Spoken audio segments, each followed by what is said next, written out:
நீங்கள் அறிவீர்கள்.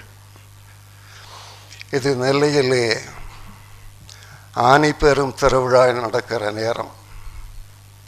மறுபடியும் நீங்கள் அறிவீர்கள், நாளை இங்கே தேர் ஓடுகிற நேரம்.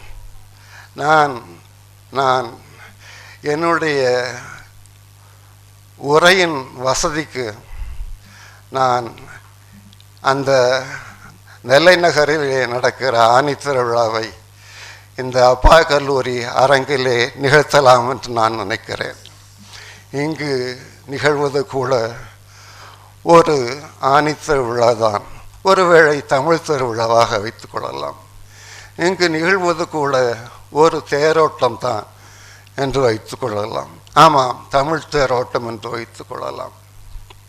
ஆனால் ஆனி திருவிழா தேரோட்டத்திற்கும் இந்த அரங்கிலே நடக்கிற தமிழ் தேரோட்டத்திற்கும் என்ன சிறு வித்தியாசம் என்றால், இந்த தேரை நீங்களும் நானும் சேர்ந்து இழுக்கிறோம்.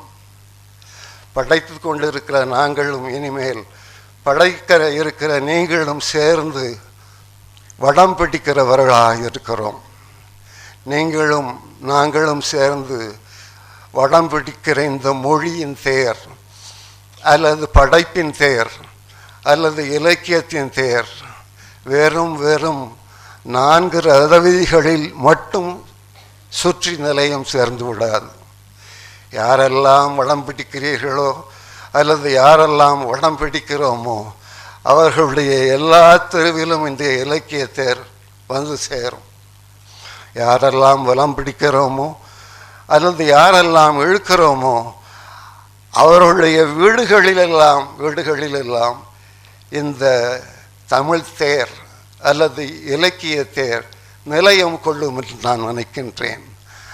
ஆனி மட்டுமல்ல, ஆண்டு முழுவதுமே இந்த தேர் ஓடிக்கொண்டே இருக்கும், அல்லது நம் வீட்டில் நிலையம் கொண்டே தான் இருக்கும் என்று நான் சொல்லுவேன்.